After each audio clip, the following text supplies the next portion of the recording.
పవన్ కళ్యాణ్ మీరు ఇచ్చిన మేనిఫెస్టో మీరు మర్చిపోయారేమో, మేము కావాలంటే మీకు ఆ మేనిఫెస్టోని పంపిస్తాం. మీరు చెప్పిన ప్రతి వాగ్దానాన్ని చదివి వారికి ప్రయత్నించండి.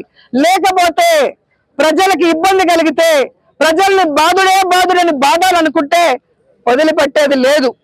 ప్రజల తరఫున వైఎస్ఆర్ కాంగ్రెస్ పార్టీ ఎప్పుడూ జగనన్న నాయకత్వంలో అండగా ఉంటూ ఈ ప్రభుత్వం మెడలు వంచి వాళ్ళు చెప్పిన మేనిఫెస్టోలోని అన్ని చేయించే విధంగా, వాళ్ళు ఏవైతే ఇలాంటి కరెంటు బిల్లులు పెంచినా ఇంకోటి పెంచినా వాటిని తగ్గించేంత వరకు మేము పోరాటం చేస్తూనే ఉంటామని హెచ్చరిస్తున్నాం.